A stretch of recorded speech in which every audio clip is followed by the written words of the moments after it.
It found the share price when the company was sold last year was set too low. The government has defended the sale, claiming it didn't get it wrong. But Labour, as our deputy political editor Chris Shipp reports, believes the public purse has suffered.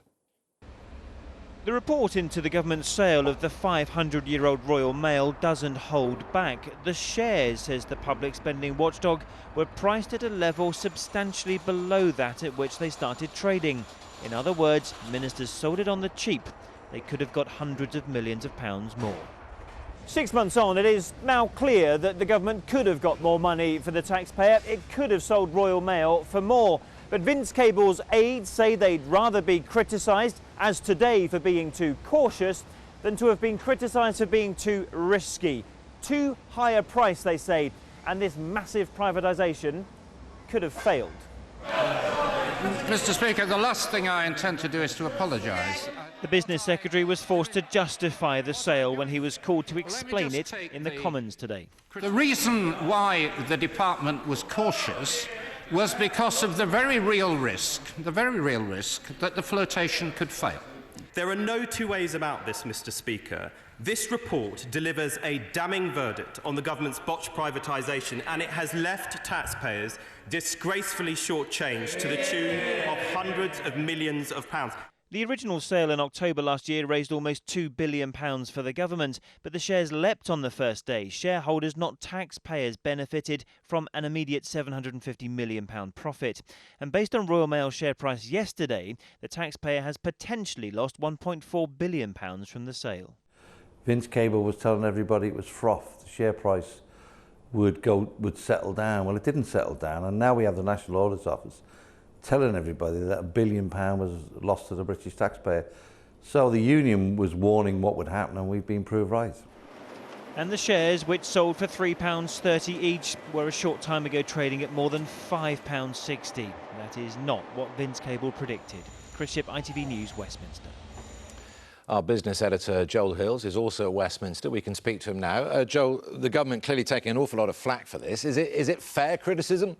Well, look, the process of valuing a company for a stock market listing isn't a science, it's an art, and there's always a margin for error. The National Audit Office here, though, has concluded that the errors here were pretty substantial. You might even say pretty whopping. Now, the key thing here is that on the first day, Royal Mail share price leapt to the extent that the company leapt in value by £750 million. That was money that was effectively lost to the taxpayer, and the National Audit Office report here is pretty critical. But get this, the government paid City banks and other institutions to help advise it on the market appetite for this company. They clearly misjudged it, the company was mispriced, and as a result, the share price soared. Now, the business secretary, you've heard from him today, said at the time he thought there was a lot of froth surrounding Royal Mail. That froth remains in the market today, and some will say, well, hey, Vince Cable, if that's froth, the taxpayer should have had a bit of the action. Joel Hills, thank you. A schoolgirl has died after a wall fell onto her at a school in Edinburgh. It happened at the city's Liberton High School this morning. Our Scotland correspondent Debbie Edward is there. Debbie, what more details can you give us?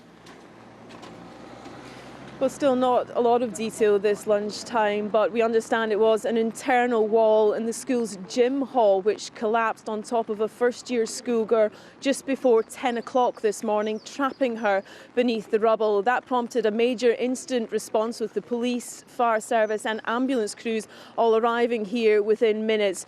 She was freed from beneath the rubble but pronounced dead a short time later at the scene. The parents of all 650 pupils here at Liberton High School were informed by text message that there had been a serious incident, and they'd been arriving throughout the morning to take their children home.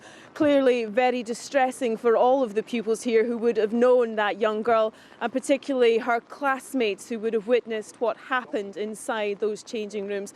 Her parents are at this time being comforted by school and police family liaison officers. We are expecting a further statement from the school this afternoon. And then, of course, in due course, the police and health and safety inspectors will move in to try and investigate what caused this tragic accident. Debbie Edward in Edinburgh, thank you. And finally, 5 years after his death, fans of Michael Jackson will be able to hear new tracks from the King of Pop. Record producers have discovered hidden recordings from the last 4 decades. The end result, a collection of 8 new songs. Sally Biddulph had a listen.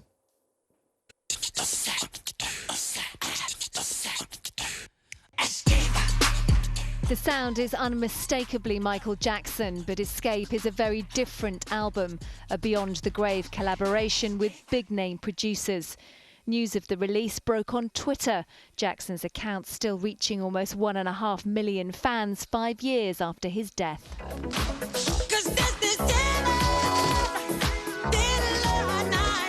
Like previous albums such as Bad and Thriller, Escape is named after a single track.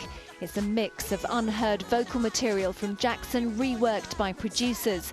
The end result unveiled to the music industry last night. I think Jackson fans are going to be really surprised because it's really, you get to hear quite a lot of his vocal range like through the ages. I mean, some of the stuff is really early Jackson. You can hear like elements of stuff that could have been on the Dangerous album, things from like Remember the Time, In the Closet. I mean, there's some real quintessential Jackson sort of noises, you know, that everyone will associate with Michael Jackson. The best you've never heard is the album strapline. Millions of fans will no doubt buy it on release in May. The legend of Michael Jackson. ITV News. And that is it. We're back with the